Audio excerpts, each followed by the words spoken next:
আলহামদুলিল্লাহ রাব্বিল আলামিন।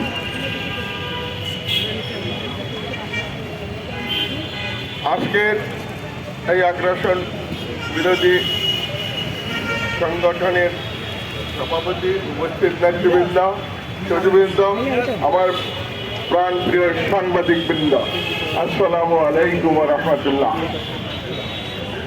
আজকে আমাদের সবচেয়ে দুঃখের বিষয় হলো যে জুলাই চত্বরে আমাদের দাঁড়াতে হচ্ছে।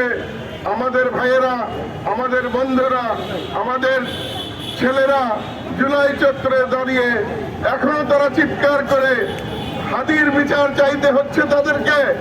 এখনো তাদের চিৎকার করে এদেশে আপামর জনগণের মুক্তির কথা বলতে হচ্ছে, এদেশে বিচারের কথা বলতে হচ্ছে, এ বিচারে সংস্কারের কথা বলতে হচ্ছে, এদেশে সংবিধানের কথা বলতে হচ্ছে, এদেশে ইসলামের কথা বলতে হচ্ছে। কিন্তু এটা তো এই জুলাই বিপ্লবে যারা শহীদ হয়েছে সেই শহীদের রক্তের সাথে আমাদের প্রতিজ্ঞা ছিল যে আমরা তাদের আদর্শ, যে জন্য তারা শহীদ হয়েছে, জীবন বিসর্জন দিয়েছে, রক্ত বিসর্জন দিয়েছে, সেগুলো বাস্তবায়ন করব।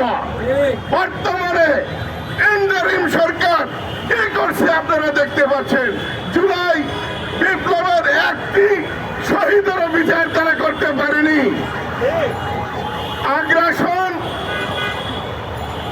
আগ্রাসনের পক্ষের শক্তি আওয়ামী লীগের বিগত 16-17 বছরের 28 লক্ষ কোটি টাকা এদেশের জনগণের রক্ত ঋণ ও টাকা পাচার করার একটা পয়সাও তারা ফেরত আনতে পারেনি। জুলাই চত্বরে যারা পরিশ্রম করেছিল, যারা জীবন বিসর্জন দিয়েছিল, তাদের ছেলে মেয়েরা, তাদের মা বোনেরা, তাদের ভাই বোনেরা রাস্তায় ঢুকে ঢুকে মরছে, কোনো বিচার পাচ্ছে না, তাদের সুচিকিৎসার ব্যবস্থা হচ্ছে না। অত্যন্ত দুঃখের ভিতর ইন্টারিম গভর্নমেন্ট তাদের সময় পার করে দিল।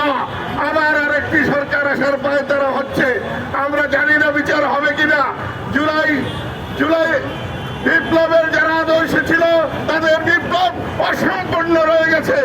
আমরা যারা তাদের সঙ্গী সাথী আছি, আমরা যারা তার পাশে আছি, আমরা যারা ভাই বন্ধু আছি, আমাদের এখন দায়িত্ব হয়ে পড়েছে তাদের সেই আরাধ্য বিপ্লবকে, অসমর্থ বিপ্লবকে সমর্থ করা। আমাদের এখন দরকার আরেকটি দ্বিতীয় বিপ্লবে ডাক দেওয়া। এই সরকার ব্যর্থ হয়েছে।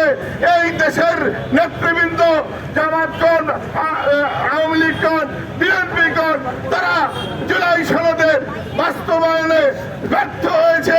জুলাই শহীদদের রক্তের সাথে প্রতিজ্ঞা পালনে ব্যর্থ হয়েছে। কাজেই আমরা বলবো আমাদের আরেকটি দ্বিতীয় বিপ্লবের ডাক দেওয়া উচিত। এই মুহূর্তে দরকার আমাদের বিপ্লবী সরকার।